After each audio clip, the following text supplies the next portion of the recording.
Ladies and gentlemen, welcome back. I am Ace and I have some more Guild Wars 2 content here for you.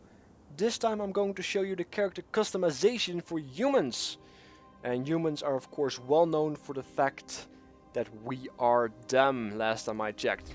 So let's just go into the character customization. There is no real disadvantage or advantage depending on the class race combo. Every race has the same classes available. And as far as I could tell, there's no special treats you get if you have a certain race with a certain class. But for this video we'll go with engineer because I have to say it looks pretty badass. I like that steampunk vibe sometimes.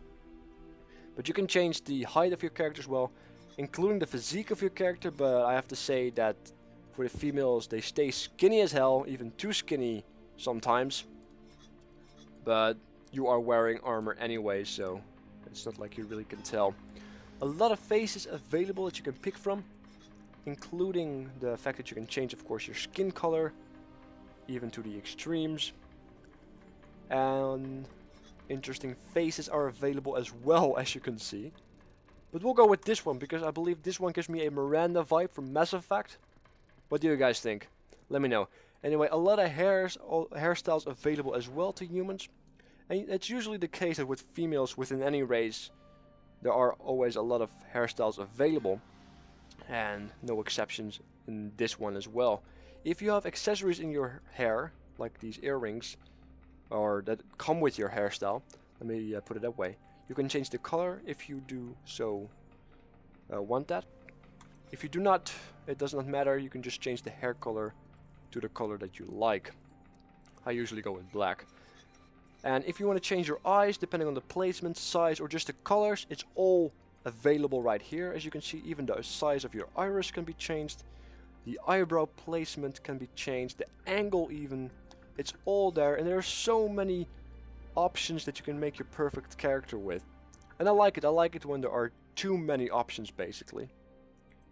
Because it allows me to do a lot of crazy stuff and make my character perfect instead of what the opposite choice would be, which then means I can't do anything. And I hate it. I hate when I can't change, let's say, the color of the eyes of my character and etc, etc. It always bothers me greatly. But Guild Wars is doing a pretty good job at it. And as you can see, you can change the chin length, even the jaw width, even customize the lower jaw separately, the cheeks, even the size of your head, as you can clearly tell. We'll go with a big head, because I'm an engineer. I need a lot of space for that brain. And with the the clothing dyes, or the armor dyes as I like to call them, they're not set in stone. You can change them whenever you want in game. It doesn't require a vendor or a fee. They are part of your in-game settings, which is pretty awesome, because it allows you to always be a unique version of yourself. That sounds really double. But you know what I mean, if you have two characters wearing the same type of armor, they always look extremely similar, and with this you can actually, make a difference in that, which is kind of neat. But once you're done with the character look, you have to change, have to create your character's personality and such.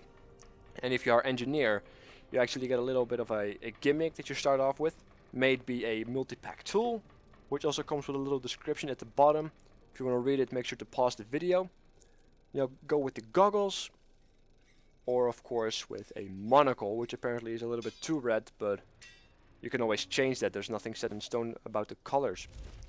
Choose your personality. Are you charming? Are you dignity?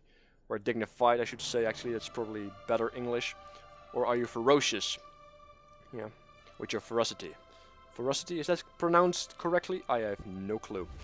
Anyway, also your backstory. Were you a poor person? Were you part of the common folk, or were you a noble one? And this part always makes me laugh for the humans, because, one of my biggest regrets is I've never searched for my parents. And the next one, of course, is I never recovered my sister's body.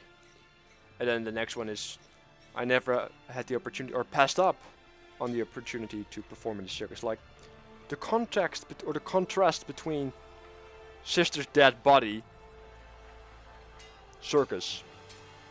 It always makes me giggle a little bit, if I can say that.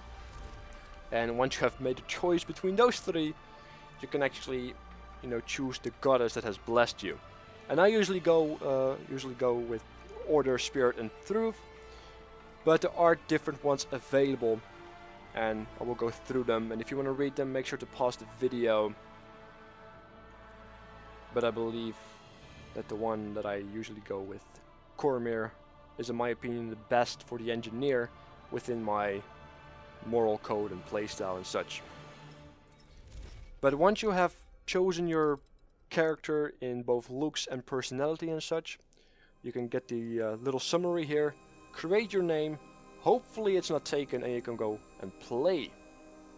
And we'll go real quickly through the male character customization.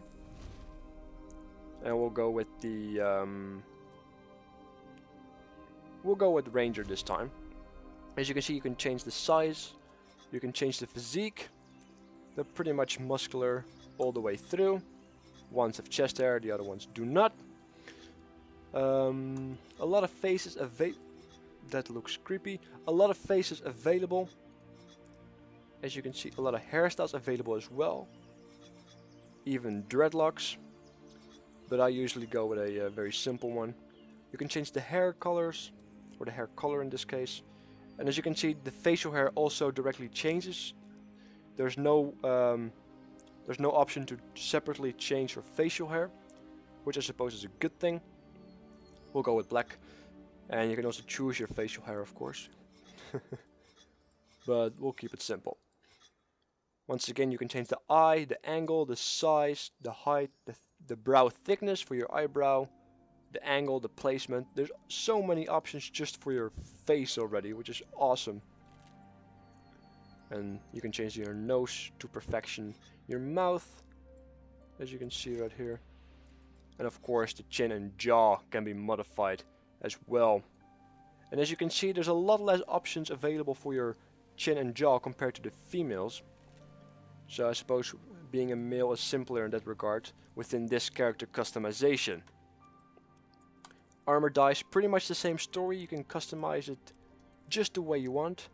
Nothing is preventing you from making it perfect or as bright as possible.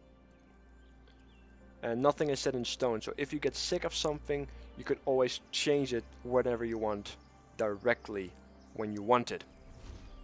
And as you can see, as a ranger, you actually have to choose, apparently, what pet will fight at your side, which is quite awesome. This is basically the pet that you start off with, and you can tame different pets accordingly, but we'll go with a bear. Of course, you have to choose your personality, your charm, your dignity, or, you know, are you ferocious? Once again, the story. Were you a poor man? Were you part of the common folk? Or were you noble? Once again, circus, dead sister, lost parents. We'll go with dead sister. And of course, the goddesses.